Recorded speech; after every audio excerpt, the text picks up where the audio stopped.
Hey, Rigsby here, and in today's episode, I want to talk with you about the wealthy owner path. Let's get to it. Welcome to the Fitness Business School podcast, the show for fitness business owners who want to grow their income, increase their impact, and improve their lifestyle. Be sure to listen till the end of this episode because we have a brand new special offer exclusive for listeners. So stay tuned. Over the last year and a half, I've watched so many of the owners that we've worked with just do great things, right? We've had a lot of people in Boardroom and Project 500 have banner years. Our boardroom group I've raved about for years and years. And year after year, they do wonderful things. They make progress. They're great teammates. They are the epitome of who you want as a coach, the team that you want to be around, the team you want to be a part of. And we've, in maybe a little over the past year, launched Project 500, which is a coaching program, kind of a hybrid, a one-on-one and small group coaching program to help owners get to and beyond $500,000 a year. I'm sure you've heard me talk about it. But I thought maybe kind of looking at the commonalities of the success stories in those groups might be useful to you as an owner as you kind of move down your own path. Now, you may have different goals than the people in these groups. You may have different circumstances, but the 7 steps that I'm going to walk through, I think are universal. They are going to be effective whether you're a sports performance business owner, a baseball facility owner, a gym owner who trains adults at 50 plus, or maybe even a business beyond that. For the most part, it's still going to hold true. So there's 7 steps. I'm going to walk you through one by one, and hopefully you've got a few takeaways that you can use to help build the business you want in the upcoming year.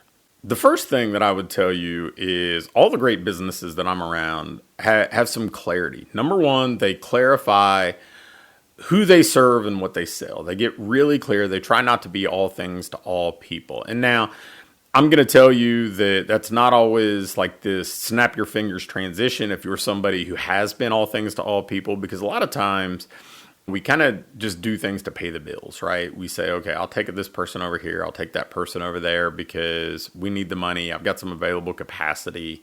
We'll run different types of programs, large groups, small groups, some one-on-one, some off-site stuff, whatever we need to just get by. But almost without exception, the businesses that I see do the best are really clear about who they serve and how they serve them. Now, that doesn't mean that they only have one way of serving at all times. I mean, yeah, it makes wonderful sense to say, okay, I serve the 50 and over crowd and we do it through small group training. That model lands, and I think it's one of the best models that somebody can run.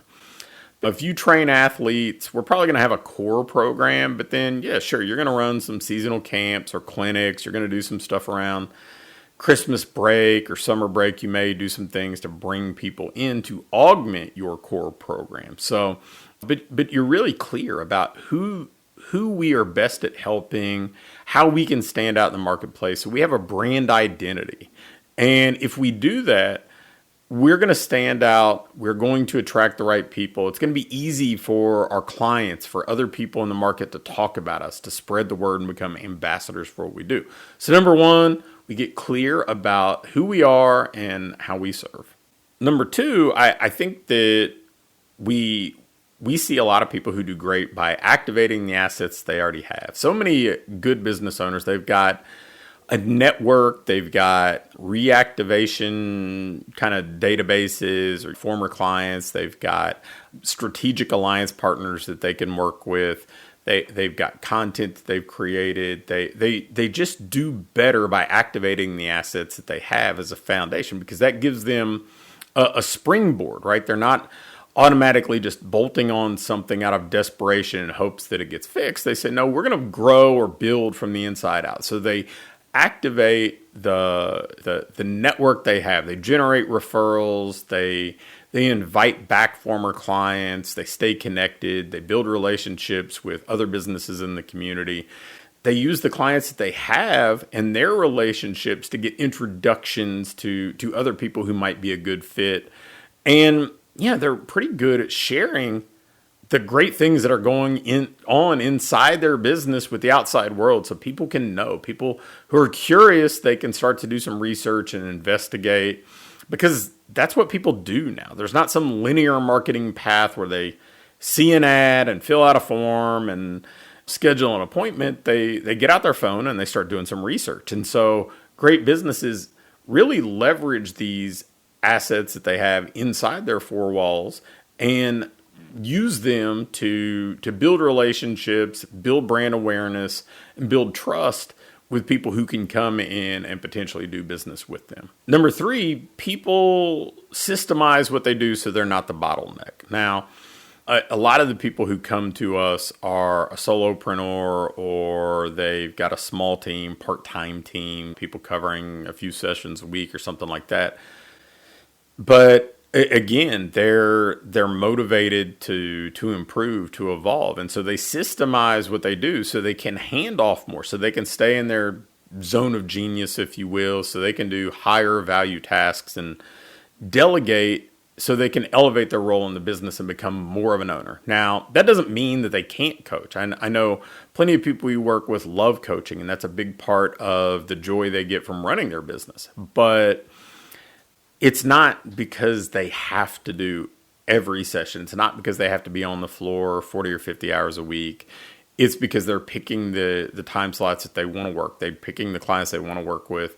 And then they systemize everything else so they stop being the bottleneck. Because a lot of times, we're the reason that the business doesn't grow beyond our own shadow. We're the ones holding on to things. We're the ones not willing to empower other people to be great at tasks. We're just basically kind of control freaks and not willing to let other people play a role maybe they're better at playing, because it's impossible for us to be great at everything and have the bandwidth to do everything. I know I have seen it time and time again. When I've spread myself too thin, every lane of business or life pays the price, right?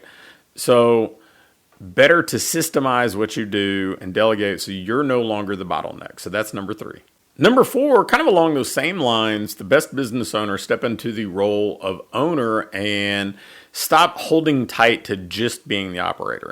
Again, that doesn't mean that the great business owners that we get to work with aren't still in that operational role. They're not just kind of stepping back, but they're definitely building a role around their strengths.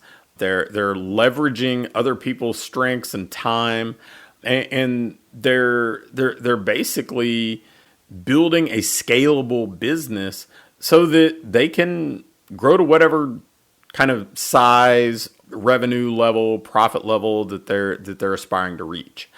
And a lot of times that means becoming a little bit more of a leader and less of just kind of an employee of the business. It means stepping into the role of being more of a marketer, more of a salesperson, a person installing the systems and developing the team. Again, that doesn't mean you can't be on the floor. It doesn't mean you can't coach. There are certain, I still coach high school and travel baseball because I love coaching. But I also know that for anything that I'm doing, the more systematic it is, the better the other people around me are going to be at whatever we're asking of them, whether they're players or other coaches. So we got to move into more of that kind of ownership role and less of the operator role. Number 5, we focus on the numbers that drive growth. I can tell you so many business owners kind of bury their head in the sand when it comes to numbers. They don't know how many leads they get. They don't know how many of those leads come in for a consult or a trial. They don't know their conversion rate. They don't know their monthly recurring revenue, their average monthly revenue per client. And your business gets a lot easier the clearer you are on the numbers, right? Because you know where the bottlenecks are. You know what to fix. You can focus your effort. A lot of times people think of this as one more thing to do. And I will be the first to tell you, I am not somebody who spreadsheets are my love language or something, right? Like I am somebody who I want the simplest numbers that give me the information that I need. And that's about it. But what you'll find is if you know the numbers, right? If you know where your leads are coming from, if cost per lead, cost per client, if you know the conversion rate from lead to trial or trial to client, you can hone in and not just kind of throw things against the wall and hope to know what sticks. And instead, you can hone in and say, okay, this is what we need to fix now. This is our number one priority. So it saves you time. It saves you resources. It gives you far, far better results. So the great business owners we get to work with certainly know their numbers. And then number 6, I think the best owners we work with all are relentlessly consistent. They create a consistent marketing plan and a consistent client experience. And either of those could probably be their own category, but they have a monthly marketing system that they install. They have a client experience system that they deliver month after month to make sure that the people that they already have stay. So it's kind of internal marketing, right? It's internal relationship building.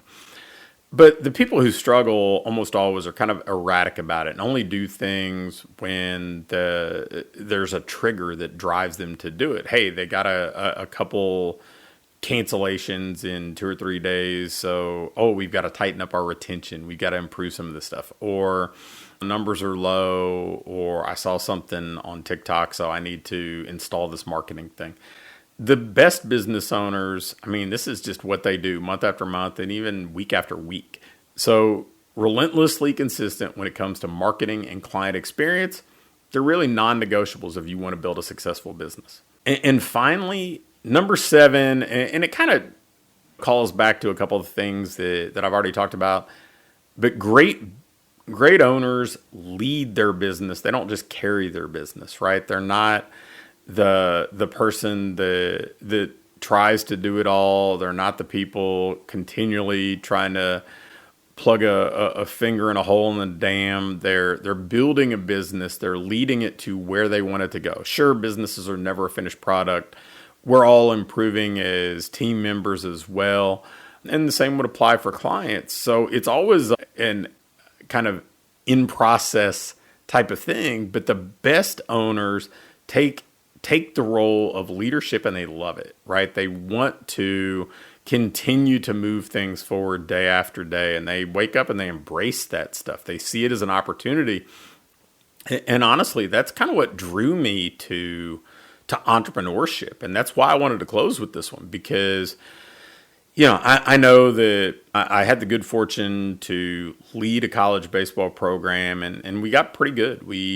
I took over a program that wasn't very good, didn't have a track record of success. And we, in spite of having really, really limited resources, became nationally competitive, competed and played well in the World Series, developed a lot of really wonderful people who are doing great things as men today.